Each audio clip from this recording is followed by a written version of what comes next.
How to adapt your business to the new reality and identify growth opportunities. If you know me and you follow me, you know I'm a big fan of the Harvard Business Review. And there are two reasons why.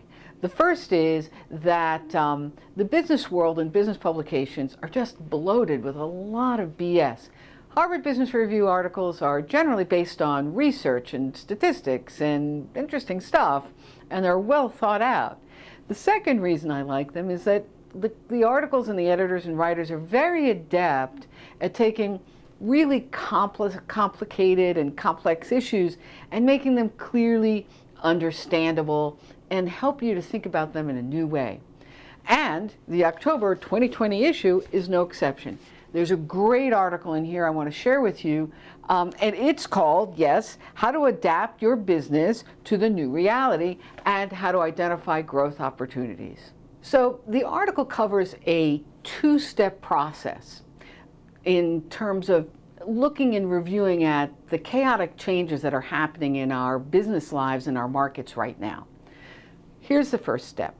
The first step is to look across your whole marketplace and identify changes in behavior. So they provide a really interesting, nice flow chart, that first identifies sort of initial changes in behavior, like we're not going to work anymore, we're eating at home more, we're staying home for entertainment. And then it looks at the cascading changes that we're experiencing from those general things that we're seeing. Then you take a look at those changes and you mark them, and in the case of this article, blue, you mark them for changes that are accelerating those behaviors or changes that are decreasing in terms of activity in those behaviors. So that's the first step. Look generally over your marketplace and identify behavior changes and identify which ones are accelerating, which ones are not, and look at the other ancillary behaviors that cascade off of those and do the same thing. Okay, great. Now the next step, we dig a little deeper, and the article provides this really nifty chart. It is a box with 4 quadrants in it. Now on the one side it says temporary, and on the other side structural. So are the changes temporary or structural changes? And on the bottom it's a new trend, and on the top it's an existing trend. So let's take a look at what's inside each one of the 4 quadrants.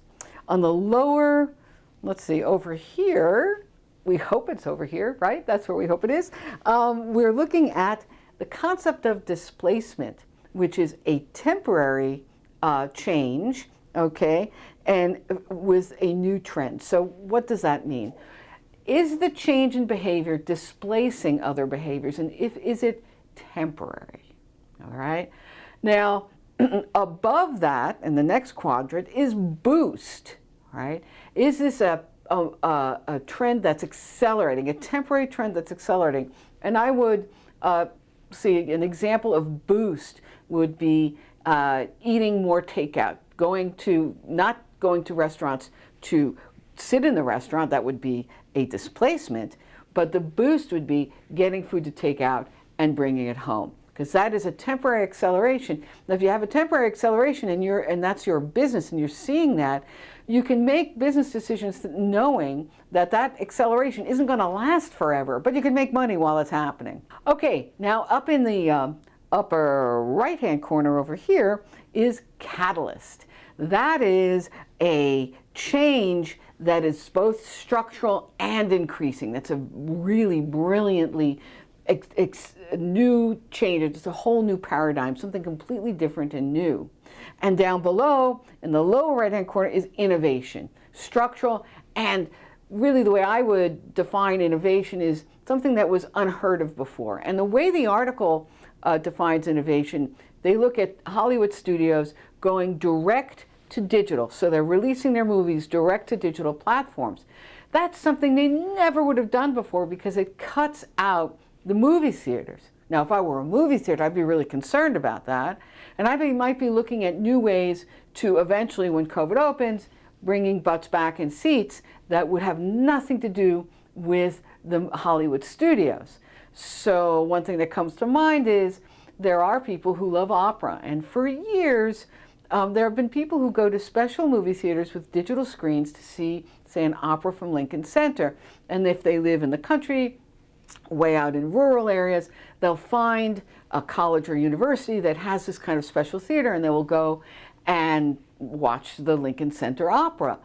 You might see movie theaters reconsidering whether they ought to be movie theaters at all, and whether they should be getting into a network to rebroadcast live digital events once we go back to it. These are structural changes. These are innovations that we will find.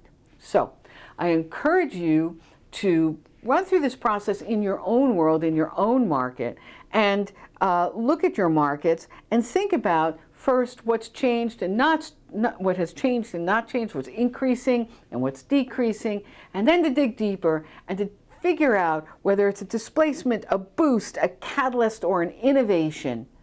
And then think about how you can reinvest or pivot or change your business strategy based on what you see from this exercise. Okay, that's it for today. If you like this video, please subscribe. Please ring the bell so you're notified of the next video. The link to that great Harvard Business Review article is below. And until next time, have a great business day.